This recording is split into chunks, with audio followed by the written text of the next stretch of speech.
There's a special kind of pain, not from what you've done, but from someone who won't let you outgrow it.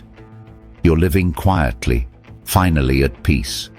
You've healed, moved forward, rebuilt yourself piece by piece. Then one day, someone digs up the old version of you, the one you worked years to bury. They smirk, or worse, they sound sympathetic. They say, "I just hope you've changed." And suddenly, the calm you've worked so hard to protect trembles. That's not coincidence. That's a trap, a test of your peace. And today, you'll learn exactly how the Stoics faced it. Not with anger, not with shame, but with a calm so powerful it made guilt lose its grip. See, people bring up your past for only two reasons: to understand you or to control you. The first group, they ask from compassion. They've grown too, and they're curious about your transformation. The second group, they don't want your growth to exist, because your healing reminds them of what they've refused to face. That's why they reach for old versions of you. Not because they remember them, but because they need them. If you've ever tried to explain yourself to someone determined to misunderstand you, you've felt it. That invisible tug pulling you back into an argument you thought you buried. The Stoics had a word for this: perturbatio, the disturbance of the soul. It's when someone else's chaos tries to borrow your peace, and unless you guard it, they'll succeed, not by truth, but by triggering what you've already forgiven in yourself. Marcus Aurelius once wrote, "When someone blames you, remember, they are only describing their own state of mind. It's a mirror, not a message." That's the first Stoic realization. People attack what they secretly envy. They see your silence and mistake it for guilt. They see your peace and call it pride. They see your transformation and it reminds them they stayed the same. And so, to feel safe again, they try to shrink you back to a version they can understand. But here's the secret: you don't have to prove your evolution. Growth that's real doesn't argue, it radiates. When they say, "I remember who you were," you say, "Good. I needed to be that to become this." No defense, no explanation, just presence. Because true strength doesn't erase the past, it reclaims it. Let's break down the 3 Stoic responses that turn attacks into opportunities for mastery. Yes, that was me. The ego denies. The sage accepts. Denial is a prison. Acceptance is release.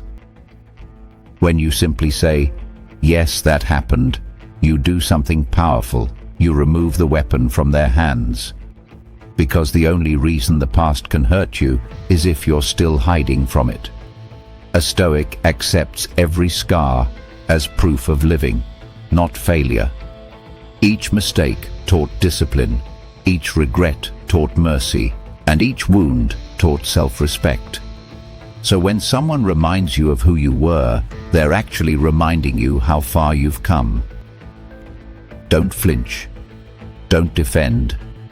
Just nod. Yeah, that was me. And that version of me built this one. That calm terrifies those who rely on chaos. I've learned from it. This one transforms the conversation. You turn what they meant as an insult into a reflection of growth. They say, "You used to lie." You say, "Yes, and now I value truth more than comfort." They say, "You failed your career." You answer, "And that failure gave me clarity no success ever could." The Stoics called this amor fati, the love of fate.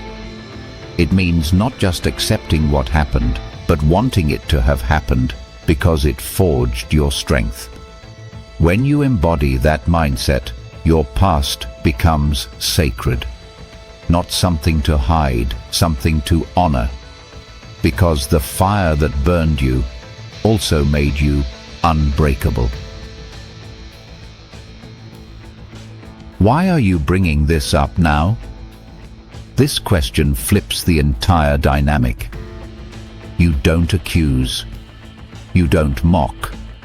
You simply ask, calmly, curiously, and watch what happens.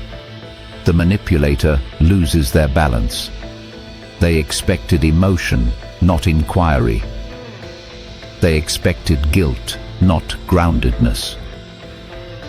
You've just shifted the frame from defense to observation.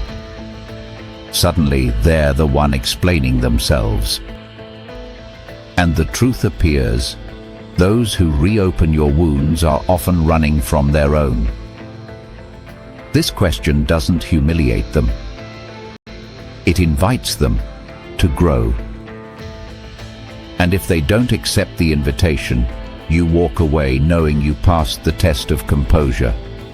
The modern world fears silence. It fills every pause with noise, notifications, opinions, validation. But the Stoics knew, silence is not emptiness. It's strength. Seneca wrote, "The one who angers you conquers you," meaning every emotional reaction is a surrender. The wise man doesn't suppress his emotions. He observes them. He waits for the storm to pass before steering the ship. When you remain calm in the face of provocation, you send a message far louder than words. You can't access me anymore. That's when true power begins, not the power to dominate, but the power to remain undisturbed. Your past isn't a chain. It's a forge. The same experiences that once broke you are now the lessons that guide others. A man once addicted can now teach restraint. A woman once betrayed can now embody forgiveness. A person once lost can now help others find direction. Every wound you've healed from has value because it made you a lighthouse. And light doesn't argue with darkness. It just shines. The Stoic doesn't say, "I wish it never happened." He says, "I'm grateful it did, because now I understand. Your past didn't happen to you. It happened for you." So the next time someone brings up your past, remember this. They're not trying to remind you who you were. They're trying to forget who they still are. Smile, not with arrogance, but with peace, and say, "Thank you, but I've already learned that lesson." Then walk away. No defense, no debate, no anger. Because you're not the person they're talking to anymore. You are not your mistakes. You are the wisdom that rose from them. You are not the past. You are the calm that finally made peace with it. And when someone tries to pull you back, let your silence answer. Because sometimes the most powerful way to say "I've changed" is to no longer need to say it at all. If this message reached you today, drop this in the comments. My peace is not up for negotiation. And share this with someone who's still fighting ghosts you've already buried.